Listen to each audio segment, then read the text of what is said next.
Blouse blanche, certitude absolue, et des humains qui ont servi de cobayes. Voici les pires thérapies jamais utilisées. Et certaines ont détruit des vies.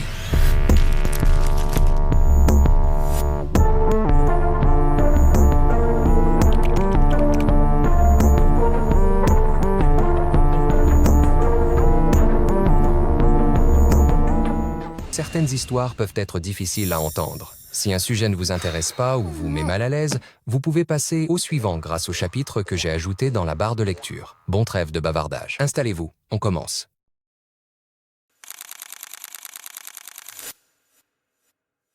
Dans les années 1930, la psychiatrie est complètement dépassée. Il n'y a pas d'antipsychotiques, pas d'antidépresseurs, pas de traitement qui fonctionne vraiment. Les hôpitaux sont surchargés, les patients restent enfermés pendant des années et les médecins cherchent désespérément une solution, n'importe laquelle. C'est dans ce contexte qu'un neurologue portugais, Egas Moniz, arrive avec une idée qui, à l'époque, semble presque logique. On commence tout juste à comprendre que le cerveau fonctionne avec des circuits. Certains contrôlent l'émotion, d'autres le raisonnement, d'autres encore la peur. L'idée générale, c'était que dans certaines maladies mentales, ces circuits s'emballaient. Moniz va lire les travaux d'un neurologue américain, John Fulton, qui avait montré que des singes devenaient moins anxieux après une lésion localisée dans le cerveau. C'est ce qui a inspiré Moniz. L'idée est que, si une zone du cerveau rend anxieux ou agressif, alors la couper pourrait apaiser. C'était exactement la logique médicale de l'époque. Et donc, c'est tout simplement ce qu'il va faire, et il va appeler cette opération la lobotomie. Les premiers comptes rendus montrent des patients plus calmes, moins agités, plus gérables dans les hôpitaux. Du point de vue de l'époque, c'est présenté comme une réussite. Et comme la psychiatrie n'a rien d'autre, la technique se répand vite. En 1949, Moniz reçoit même le prix Nobel. Oui, vraiment. Et c'est là qu'aux États-Unis, un médecin nommé Walter Freeman popularise encore plus la procédure. Il veut aller vite, il veut rendre ça accessible et il veut surtout rendre la lobotomie tellement simple qu'elle pourrait être pratiquée dans presque n'importe quel hôpital du pays. Freeman va donc simplifier la procédure au maximum et commencer à la présenter comme une sorte de traitement moderne, accessible, presque standard. Il se déplace dans des dizaines d'hôpitaux avec une logique quasi industrielle. Il enchaîne les interventions, il forme des médecins, il fait des démonstrations publiques. À l'époque, ça impressionne les médias et l'opinion. On est dans une période où on croit encore énormément au progrès technologique. Un peu comme si chaque nouvelle technique médicale était forcément un miracle en devenir. Résultat, la lobotomie explose. Des milliers de personnes se retrouvent opérées, souvent sans recul suffisant, parfois même sans réelle indication médicale. Pour comprendre la violence de la lobotomie, il faut savoir qu'on ne parlait pas d'une simple manipulation médicale. On intervenait directement dans le cerveau. Dans les premières versions, la procédure consistait à ouvrir une petite zone du crâne pour atteindre la partie du cerveau liée aux émotions et au comportement. Le but, c'était de sectionner certaines connexions internes, comme si on coupait les fils qui reliaient les émotions à la pensée. Ils imaginaient que, en coupant ces connexions, on allait libérer la personne de ses troubles. Puis la version de Freeman est la lobotomie transorbitaire, c'est-à-dire qu'on n'ouvrait même plus le crâne comme dans une chirurgie classique. On passait par une zone extrêmement fine au-dessus de l'œil pour atteindre le cerveau et y interrompre manuellement les connexions frontales. La procédure durait quelques minutes. Quelques minutes, pour modifier à vie le fonctionnement du cerveau d'une personne. Et c'est dans ce contexte qu'arrive l'affaire la plus connue, celle de Rosemary Kennedy. Pour comprendre l'histoire de Rosemary, il faut déjà comprendre d'où elle vient. Elle est la troisième d'une fratrie gigantesque. 9 enfants, tous élevés dans l'une des familles les plus visibles, les plus ambitieuses et les plus surveillées d'Amérique. Les Kennedy, c'est une dynastie politique, une machine à produire des figures publiques impeccables. Réussite scolaire, élégance, discipline, image lissée pour les médias. Rien ne doit dépasser. Et au milieu de cette famille parfaite, Rosemary, c'est autre chose. Petite, elle est décrite comme douce, rieuse, attachante, un peu plus lente que ses frères et sœurs, mais profondément gentille. Elle sourit tout le temps, elle veut plaire, elle veut faire partie du groupe. Et pendant longtemps, on la protège, on la cache, on la place dans des écoles spéciales parce que la famille veut à tout prix préserver son image.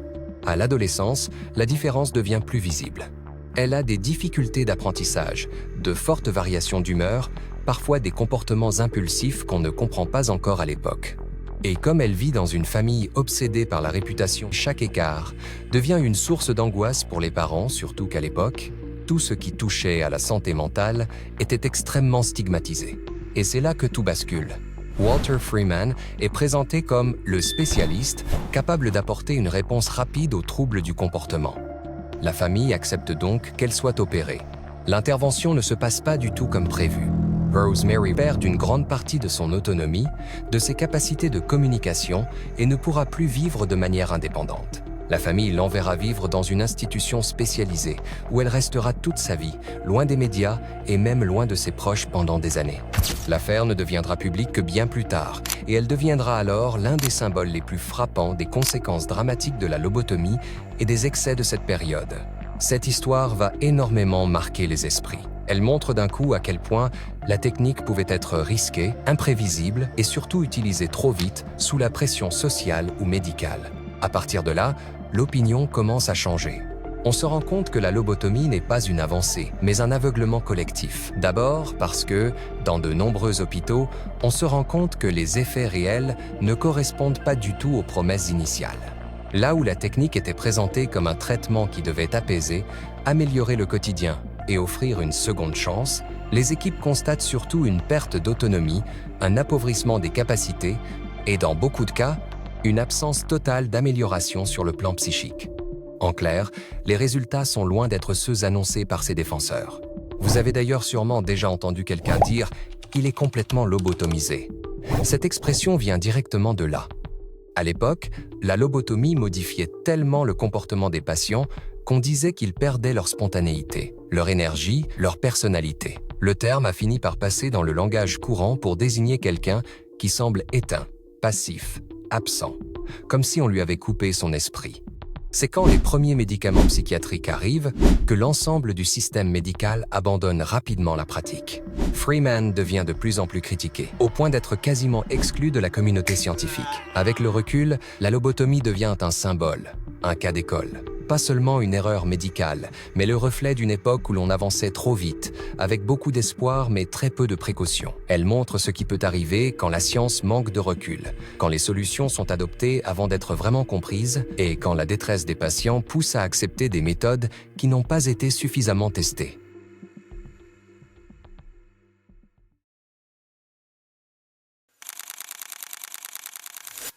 Pendant des décennies, dans de nombreux pays occidentaux, l'homosexualité n'était pas seulement mal vue, elle était considérée comme une maladie, une déviance, un trouble qu'on pensait pouvoir corriger. Et c'est comme ça qu'ont émergé les thérapies d'aversion, probablement l'un des chapitres les plus humiliants et violents de l'histoire de la psychologie.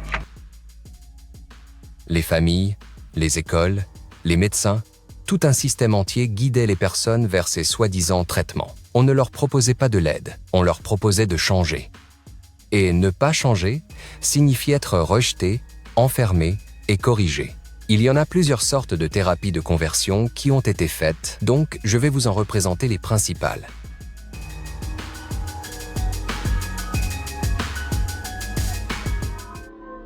On plonge désormais dans une des thérapies les plus absurdes et les plus violentes du siècle dernier. Oui, ça a vraiment existé. Et oui, c'était considéré comme un traitement sérieux à l'époque. Le principe était aussi simple que brutal. On prenait une personne homosexuelle, on lui montrait des images liées à son orientation, puis on provoquait une sensation désagréable immédiatement après. Concrètement, cette sensation désagréable, ce n'était pas juste un léger inconfort, c'était une décharge électrique. On plaçait des électrodes sur le corps du patient, puis on lui envoyait un choc au moment où il était exposé aux images. L'objectif était de créer une association négative dans son cerveau. En gros, conditionner quelqu'un pour que son propre désir devienne synonyme de malaise, de peur ou de douleur. On n'était absolument pas dans quelque chose qui relève de la psychologie ou de l'accompagnement. On était dans un mécanisme de manipulation émotionnelle pensé pour casser quelqu'un de l'intérieur.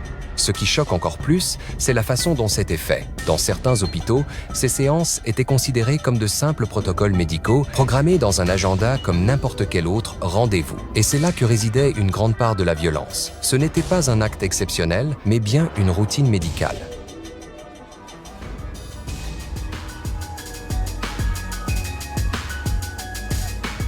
Si tu pensais qu'on ne pouvait pas aller plus loin que les décharges électriques, il y avait aussi l'aversion chimique. Même logique de base, faire disparaître une orientation en rendant le corps malade à chaque fois qu'elle se manifeste. Concrètement, on demandait à la personne de regarder des images ou de se concentrer sur des pensées liées à son désir. Puis, juste après, on lui injectait ou lui faisait avaler un produit qui provoquait un état de malaise intense. Pas juste un petit vertige, mais des nausées, des sueurs, parfois des vomissements. À force de répétition, le message envoyé au cerveau était clair.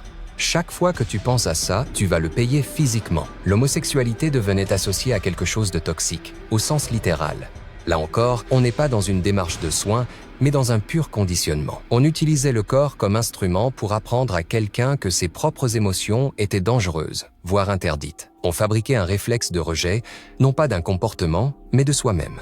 Ce qui glace quand on regarde ça aujourd'hui, c'est la façon mécanique dont tout était organisé. La séance commençait, le produit faisait effet et la personne subissait sous le regard d'un praticien convaincu de faire le bien. À la longue, le corps prenait de l'avance. Il suffisait d'une pensée, d'une image, parfois d'un simple rappel, pour que la personne se tende, s'angoisse, redoute ce qui allait suivre.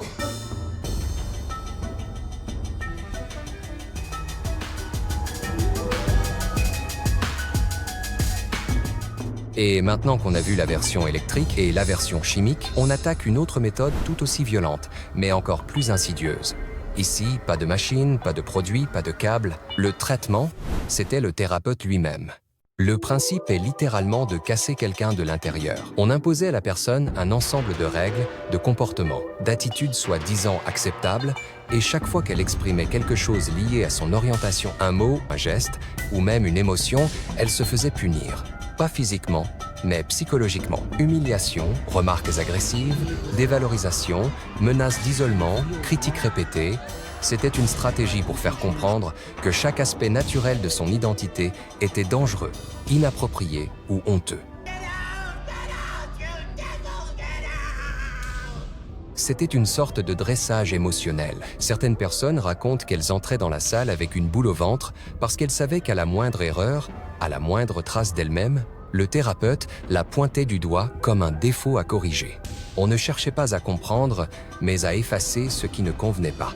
Et le plus tragique, c'est que cette méthode était souvent enveloppée dans un discours qui se voulait bienveillant. C'est pour ton bien. Tu vas apprendre à être aligné. Tu vas devenir la meilleure version de toi-même. En réalité, c'était l'inverse. On apprenait à la personne à se méfier d'elle-même, à contrôler sa voix, sa démarche, sa façon de s'asseoir, sa manière de sourire. Tout devenait suspect.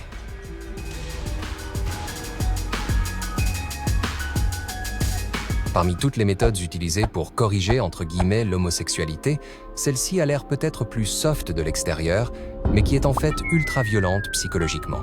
L'idée, c'était simple. Si un homme est homosexuel, c'est qu'il n'est pas assez masculin. Donc le traitement consistait à le plonger de force dans tout ce que la société considérait comme viril, en espérant que ça efface son orientation. On partait du cliché total. Un homme normal doit aimer les femmes, le sport, la compétition, la dureté. Tout ce qui sort de ça est vu comme suspect. Concrètement, ça pouvait se passer dans des hôpitaux, dans des centres de réorientation. Oui, ça existait. Et parfois même dans des cadres pseudo-religieux ou éducatifs. On imposait aux hommes tout un programme de reformatage avec des activités physiques intensives, sport collectif, musculation, des ateliers pour changer la posture, la manière de marcher, de parler, de s'habiller, des expositions forcées à des modèles hétérosexuels. Les journées pouvaient ressembler à une sorte de camp de vacances permanent. Sport le matin, atelier confiance masculine l'après-midi, discours sur la virilité, exercice pour parler comme un homme, se tenir comme un homme, réagir comme un homme. La logique derrière tout ça, c'était qu'en rendant un homme plus conforme aux stéréotypes virils, on allait corriger son attirance. On ne s'attaquait pas à ce qu'il ressentait, mais à la manière dont il devait se montrer. Finalement, on lui apprenait juste à jouer un rôle. Résultat, certains devenaient très bons pour performer la masculinité attendue, mais à l'intérieur, rien n'avait changé. Quand on regarde tout ce que je viens de décrire, il y a un point commun très simple. Ces méthodes n'ont jamais guéri qui que ce soit. Elles ont surtout appris aux gens à se cacher, à se méfier d'eux-mêmes, à avoir honte de ce qu'ils ressentent. Historiquement, ce genre de traitement d'aversion a surtout été utilisé entre les années 1950 et 1970 dans certains hôpitaux et services psychiatriques. Avec la sortie de l'homosexualité des manuels de psychiatrie, ces protocoles ont été progressivement abandonnés dans la médecine officielle. Aujourd'hui, les grandes organisations de santé sont très claires. Les thérapies de conversion sont inefficaces et potentiellement dangereuses. Sur le plan légal, plusieurs pays ont maintenant une interdiction nationale explicite des thérapies de conversion. Est-ce que ça veut dire que tout a disparu? Pas complètement. Les formes les plus brutales ont presque tous disparu des hôpitaux. Mais il existe encore des pratiques de réorientation plus discrètes, dans certains cadres religieux, dans des accompagnements pseudo-psychologiques ou en ligne, avec des discours du type « on va t'aider à te corriger ». Et là, je veux vraiment que le message soit clair. Si quelqu'un te dit que tu dois devenir différent pour être normal ou pour être aimé ou n'importe, ce n'est pas de l'aide, c'est une forme de violence. Maintenant qu'on a posé tout ça sur les thérapies d'aversion, on va passer à un autre type de pratique dont vous avez peut-être déjà entendu parler.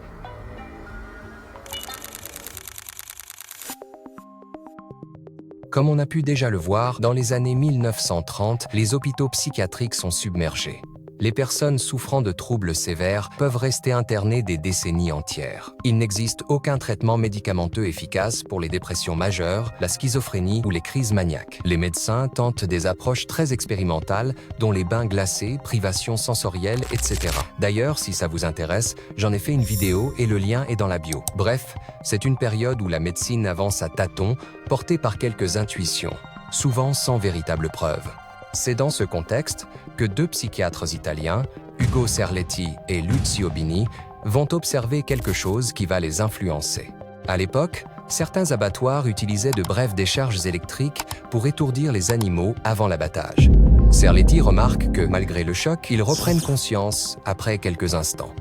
Et il se demande si un choc contrôlé pourrait réinitialiser le cerveau humain, un peu comme si on relancerait une machine bloquée. C'est cette logique, très mécanique, qui va donner naissance à l'électroconvulsivothérapie. Oui, c'est long. L'idée, c'était qu'une crise provoquée artificiellement pourrait interrompre un cycle pathologique du cerveau et agir sur la dépression ou la psychose. Au départ, les électrochocs ne sont absolument pas ce qu'ils deviendront plus tard. Il n'y a ni anesthésie, ni relaxant musculaire, ni protocole précis. Donc autant dire que ça devait pas faire du bien. Les psychiatres appliquent des décharges suffisamment fortes pour provoquer une convulsion complète, parce qu'on pense que la crise en elle-même est thérapeutique. À cette époque, la priorité n'est pas le confort du patient, mais l'efficacité supposée de la méthode. Les premières descriptions médicales rapportent des améliorations nettes chez certaines personnes souffrant de dépression sévère. Des individus mutiques, c'est-à-dire dans l'incapacité physique de parler, deviennent capables de parler à nouveau, et des patients catatoniques, donc dans un état d'immobilité ou de rigidité extrême, souvent muettes, avec peu ou pas de réaction, se remettent à bouger. Dans une discipline qui n'a pas d'outils, la moindre lueur d'espoir prend une importance énorme. En quelques années, la méthode s'installe dans les hôpitaux psychiatriques du monde entier. On la présente comme une avancée majeure, une technologie moderne, une réponse nouvelle à des situations jusque-là désespérées. Mais voilà, les séances sont brutales, difficiles à vivre. Les médecins, persuadés de faire le bon choix, ne mesurent pas la violence émotionnelle et physique de la méthode telle qu'elle est pratiquée. Les patients, eux, n'ont souvent pas leur mot à dire.